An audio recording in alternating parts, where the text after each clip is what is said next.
Кенет ол шошып оянады. Барлығы жай ғана түс болғаны ма? Таң атып келе жатты. Крис аулаға шыққанда бағбанды тағы кездестіріп, онымен амандасады. Ер адам кешегі жағдай үшін кешірім сұрап, әдетте түнде жүгіріп жаттығатынын айтты. Крис оның сөзін естіп қатты таңғалады. Егер кешегі жағдай түс болса, онда бағбан мұны қайдан біледі? Ол ойланып үлгерместен жиынға қонақтар келе бастады. Жиналғандардың бәрі ақ нәсілді адамдар, сондықтан Крис өзін бұл ортада бөтен сезінеді. Алайда ешкім оны кемсітпеді. Керісінше бәрі жылы қарсы алды. Бірақ бір оғаш нәрсе бар еді. Онымен сөйлесіп жүргендердің барлығы дерлік егде жастағы ер адамдар болатын. Оның үстіне олардың бәрі Кристің дене бітімін мұқият зерттеп қарап жүргендей болды. Крис өзін қатты жайсыз сезінеді. Сол кезде ол көпшіліктің арасынан қара нәсілді ер адамды байқап қалып, онымен амандасу үшін жақындады. Сырт көзге жас көрінгенімен, оның қимылдары өте баяу еді. Әрі ақ нәсілді адамға тән акцентпен сөйледі. Артынша оның әйелі келеді. Алайда ол бұл адамның әйелі емес, анасы секілді көрінетін. Әлгі ер адам тіпті өз денесін мақтана көрсетіп, Кристі одан сайын ыңғайсыз жағдайға қалдырды.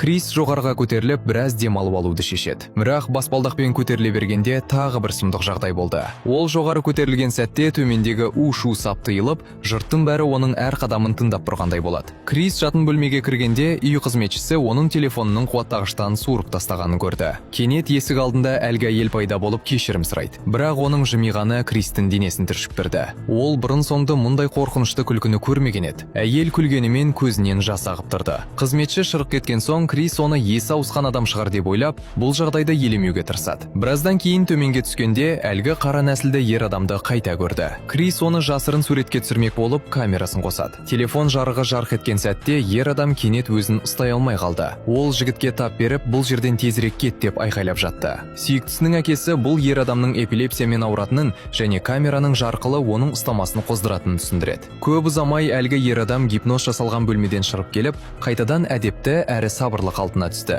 Ал үрей ұшқан Крис сүйіктісін көл жағасына алып шығып, бұл жерден тез арада кету керектігін айтады. Қыз болса, ертең таңертең бірінші болып жолға шығатындарын жеткізді. Осы уақытта үйдегі жиын біртіндеп аукционға айналып кеткен еді. Ал аукционға қойылған басты тауар Кристің өзі болатын.